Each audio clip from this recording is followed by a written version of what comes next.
friends, before we get on with the usual video content, I'll use the first few seconds to spread awareness on physical fitness.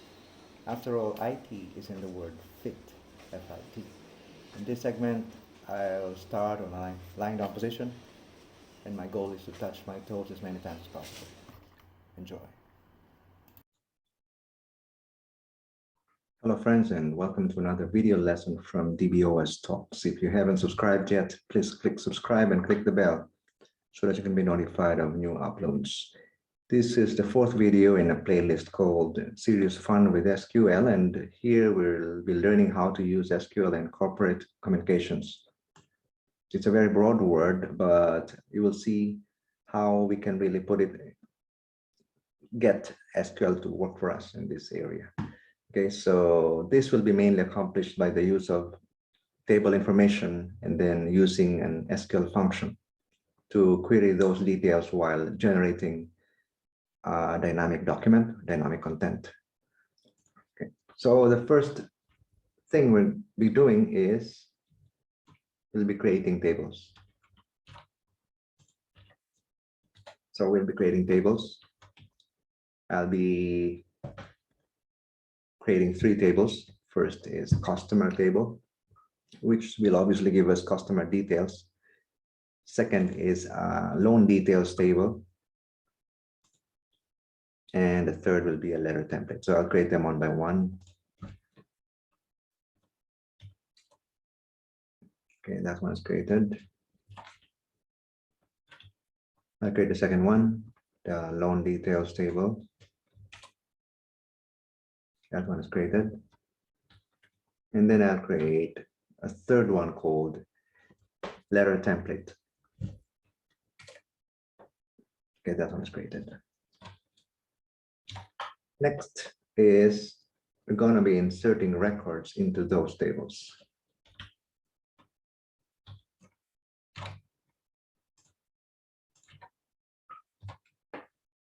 Okay, we'll insert records into those tables. First one is the customer table.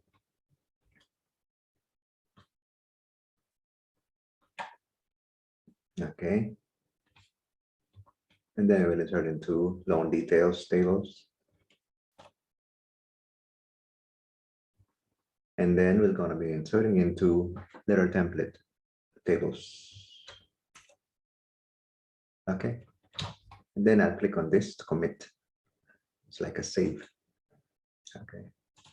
Get that. The third is we'll be querying those tables just to make sure they have the data that we need. So customer table, you can see I just created two records for illustration for this demo.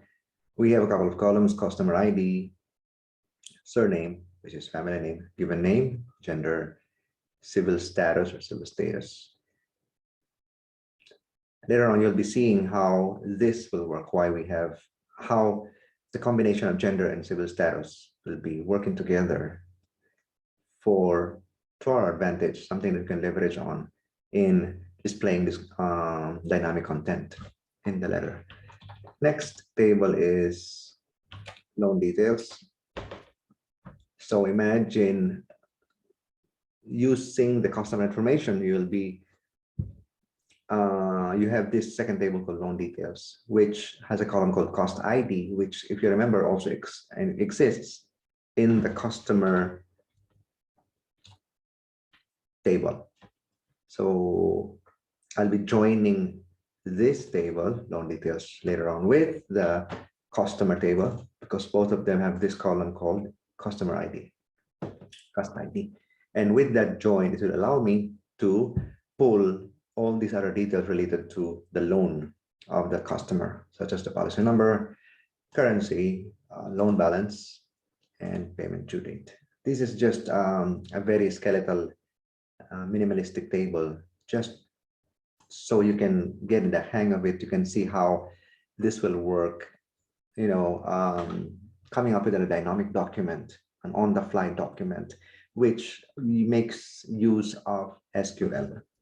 Okay, the third table is letter template. And it has a couple of columns. Letter type, I have given one example here. I'm calling it collection letter, obviously in referring to collection related to debt, to a loan. Okay, message body 1, message body 2, message body 3. These are hard-coded messages that you can tweak, you can edit depending on your company's preference. Okay, body 1, body 2, body 3, message body 4, message body 5, and so on. You can just add on columns to it as you wish. And lastly, I have a column called manager name. Okay, so there you have it. First is we created the tables, we inserted data into them, and then we queried them. Next is we will create a function which will make use of all these database tables, I mean, objects that we have created just now. Okay, so we'll create a function.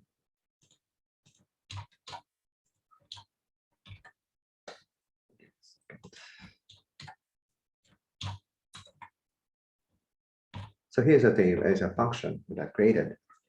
I'll call it generate letter. It has a couple of parameters: customer ID, surname, given name, and letter type. Okay. It will return something of this type, Parker2. It has a couple of variable declarations over here. And then you have a select statement, which is intended to get the customer details. Okay. And then this code over here will handle if, say, the gender is male, it will come up with a salutation of dear Mr. If it is, here's just an else. So if the gender is male, it will do this. Else, meaning it's female, it will have two conditions under it. If it is a married female, then you will use this dear Mrs. Else, meaning single, then single female, then dear Miss. Okay. Here, if you've seen my previous video, in this same playlist, you might have seen this double pipe, this double vertical bar. It's used for concatenating strings in SQL. Initcap is an Oracle function, built-in function used to like initial capitals. What it does is each word in a string or in a sentence will be capitalized. Will begin with an uppercase letter. Okay, and here is the same double pipe for concatenation, joining like a glue. Okay, so that is the function. I will run this so that one time so that it creates the function. See, it has compiled the function. There are no compilation errors to it. Next is I will test the function.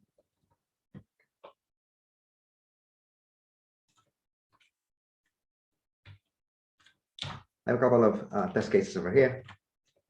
First test case is I am supplying the customer ID, and it's a male. It's a male customer. So here's my select statement.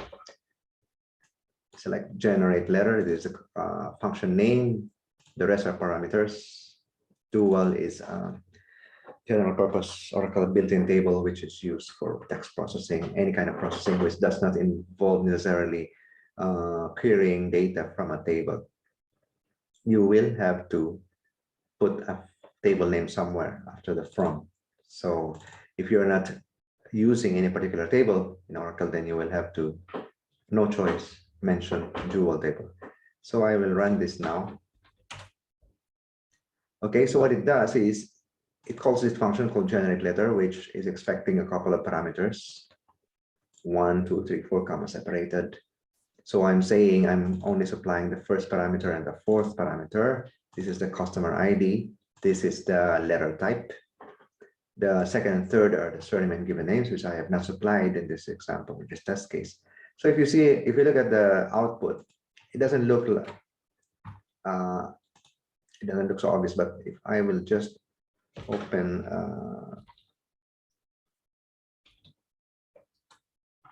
Notepad for you to get a clearer view of it. Then I will paste it here and you can see it. So you can see the output here. Like I said, the first test case is we supply the customer ID and the customer is a male customer. So because it's male, because of the logic that is built in, which I have added to the function, then it is able to stitch together this kind of letter, customizing it according to this test case. So male, so it says, "Dear Mr."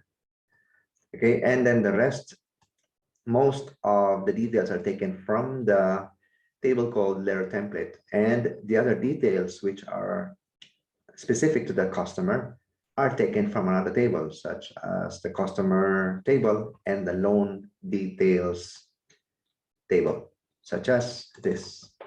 So if you look at this, and then we can compare this with a function.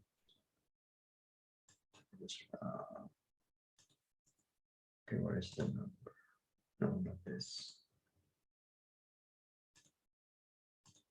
Because the function's over here. If I will go to that, I will zoom into that. Look at this logic over here. To getting the customer details. If the surname, if the parameter for the surname is not null, meaning it's not blank, it will query some details from two tables, customer and loan details, joining them on the basis of the customer ID, which is common between them. Then it finds a join, a match, then it takes those information. And there's an additional condition here, which uses the information of the first name and last name to derive the customer ID. Okay, here, if you can see, if the gender is male, M, then it will use a salutation of "Dear Mr." in the letter. So here, because it's male, it's using "Dear Mr." If it's a female, like I said, it will have two sub conditions. If a female married, then it will use "Dear Mrs." If a female single, it will use "Dear Miss." And then it will use that salutation specific to the letter. Now I look at this letter. This is reference to your loan with policy number, blah, blah, blah. So this policy number isn't something hard-coded, but something dynamic information specific to this customer, Mr. Doe.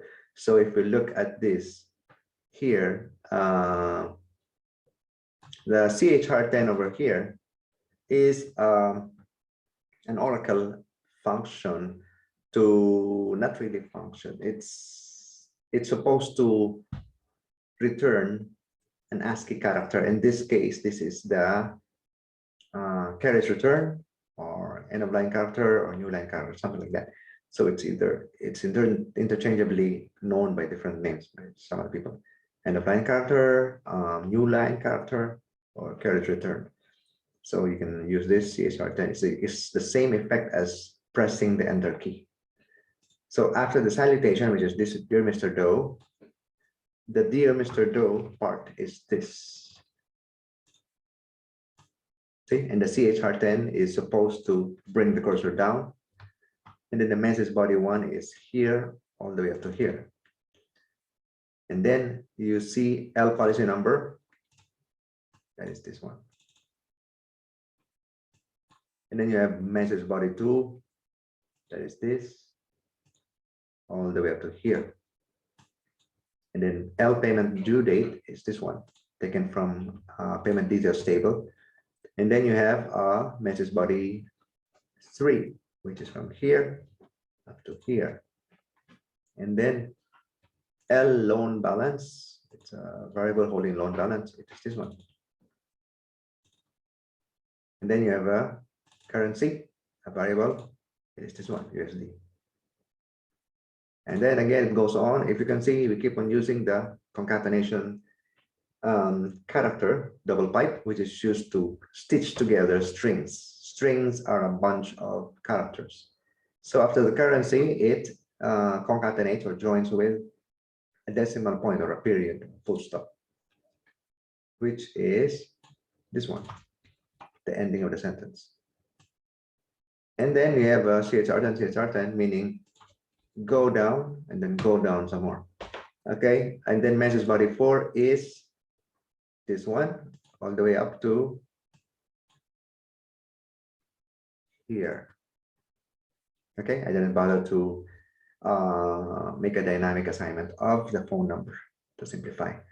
And then after that, you have the message body 5 and so on and so on. And then you have the manager name. So you can see how it works. Using SQL, we're able to dynamically create content. In this case, a letter used for corporate communications. It could be an announcement. In this case, it's a collection letter. So if you could see, if you'll follow what we did in the steps that we did, we created 3 tables: customer table, loan payments, loan details table, and letter template table. And then we inserted data in those. So anyway, let's run through a second test case.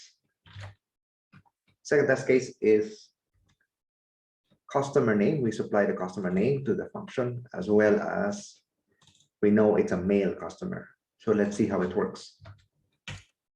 So earlier we called the function or invoked the function passing the customer ID. This time we'll be passing the names, the name tokens, the surname and the given name, as well as the we know it's male in this case, but we're also passing the letter type collection. Okay, so we have an output here. I'll take that and then let's see what it has here. So again, we know it's male, so dear Mr. And then based on the John Doe, okay, we know it's Joe Doe. Earlier we supplied the customer ID, but using that information, we were able to infer and extract the name that is related, or the name whose customer ID is being supplied. So again, we have this dynamic content being generated for us. It's a letter, it's a corporate letter. And because it's male, the salutation is a dear Mr. And it is also dynamic again. It will extract these other information such as policy number, loan payment due date, currency, balance amount, currency. All these have been extracted from the table called, from 2 tables. One is the customer and the other is from loan details. Okay, it is stitched together using the Oracle functionality, especially the concatenation character, function. Okay, and then also very shortly Jackoy. Okay, let's look at the third test case. Third case is we again supply customer ID instead of a name, and we know it's female. We also supply the letter type. Okay, I'll execute this example. Remember, it's a female. Okay, I'll take this and paste it here. So here, dear Miss Smith. So 2 things come into play. First is the combination of the customer information of gender as well as civil status. Because it's a female, if you remember here, look at this logic over here. If it's a gender is male, then it will do this, dear Mr. Straightforward. Else, meaning if it's a female customer, then it has 2 possibilities. Sorry. 2 possibilities. If the female is married, then we will use a salutation of dear Mrs. If it's an else, meaning not married, obviously single, then that female will be addressed as dear Miss in the letter. So here, this customer happens to be a female single. So the salutation is dynamic. It is dear Miss, not Mrs., not Mr. So it's not by mistake. It's not by coincidence. This is intentional. This is here only because of the logic that has been added to the function. Again, the rest of the letter is a combination of static content coming from the table called letter template, as well as dynamic content, which is pertinent to the customer being processed right now. Okay, so we have it, dear Miss Smith, and blah blah blah. We go to the 4th test case, which is We supply the customer name instead of the customer ID, and we know it's female. We supply, when we call the function, we pass the surname and given name as well as the letter type. Okay, I'll run this now.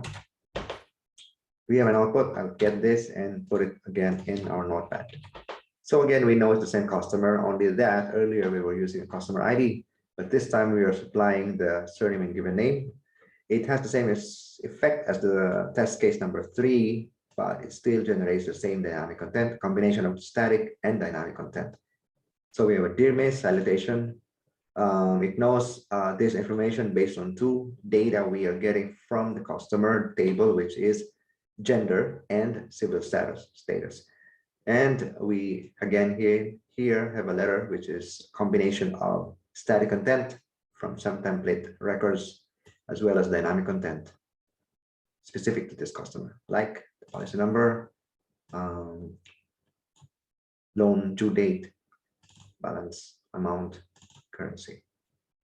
Okay, so there you have seen how we can use SQL in corporate communications. This is specifically creating dynamic content, creating dynamic letters. And this is a simplified demonstration, but you can see the power of SQL. And this can be expanded very much if you wanted it to process for multiple customers. Then what you can do, you can reuse this function, and then you will have a loop. And that loop, maybe you could probably put a list of customers in some Excel file that could be read very much by Oracle. You have functions like util_file, which cannot be discussed here due to time constraint. You have a function called util_file. It can be used to open and read through a file. And then you can loop through that if there's a list of customers there. And for each of those customers, this function will be called and produce a customized letter for each of those customers. Okay, so thank you for listening. Thank you for watching. If you haven't subscribed, please click the subscribe button now. And I hope to be seeing you in the next video.